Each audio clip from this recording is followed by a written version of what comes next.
Donc, dans cette vidéo, on va étudier expérimentalement le montage suiveur. Donc, c'est le montage suiveur à réaliser.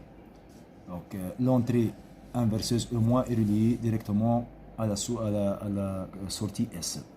Donc, on applique une tension, on va appliquer une tension d'entrée UE de T, tension alternative sinusoïdale d'amplitude par exemple UEM égale à 2 volts.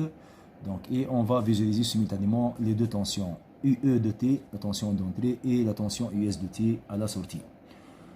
Donc, pour cela, on va réaliser le montage. Donc, il faut relier l'entrée inverseuse E- à la source S. Donc, on va relier l'entrée inverseuse E- au résisteur de résistance R qui est égal à 0. Donc, on va tourner à gauche, donc à fond, le bouton, le potentiomètre pour que R égale à 0. Donc, R égale à 0. Donc, on relie l'entrée inverseuse E- au résisteur de résistance R et on va relier les deux bornes du condensateur C2 pour que l'entrée inverseuse E- est reliée, soit reliée à la source, à la sortie S. Voilà. Donc, on a relié l'entrée inverseuse E- à la source S, à travers le résisteur R de résistance R égale à 0. Voilà. Donc, on va appliquer une tension alternative sinusoïdale livrée par un GBF. Donc, de fréquence N égale à 50, à peu près 50 Hz. Voilà. Donc, le fil noir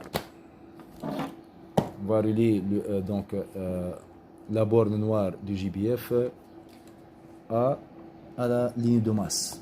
Voilà, à la masse du montage. Voilà. Et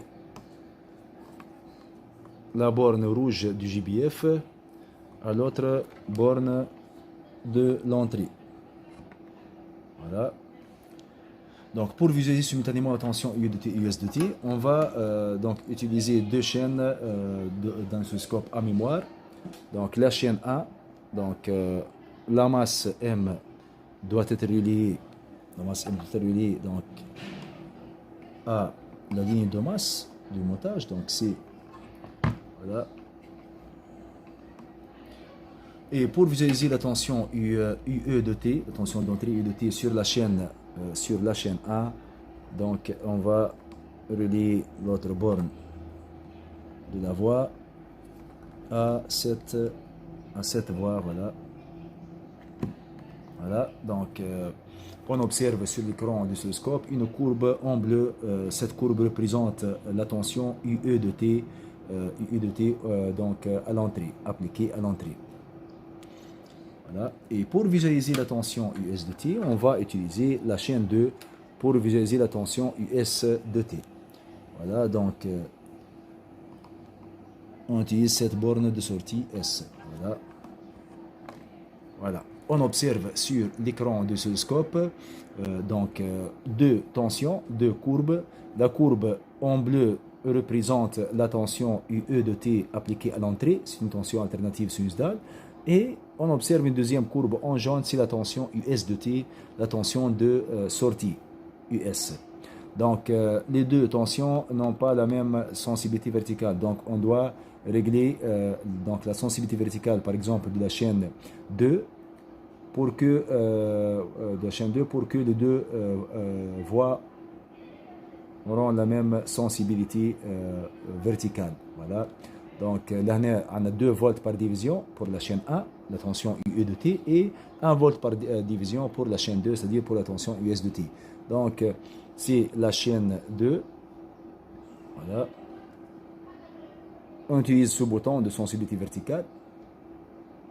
Voilà. Par exemple, c'est voilà, c'est 2 volts par division. 2 volts par division ont la même sensibilité verticale. Donc, on observe que les deux courbes sont confondues. Voilà, donc les deux tensions UE de T et US de T sont en phase. Voilà. Donc si on utilise le bouton de la position verticale, on décale un peu donc l'une des deux courbes. Voilà. Donc c'est la tension en jaune, la courbe en jaune c'est la tension US de T et la courbe en bleu c'est la tension UE de T. Donc on observe que UE égale à US. Voilà. Il s'agit d'un montage suiveur. Donc il s'agit d'un montage suiveur. Voilà. Donc merci.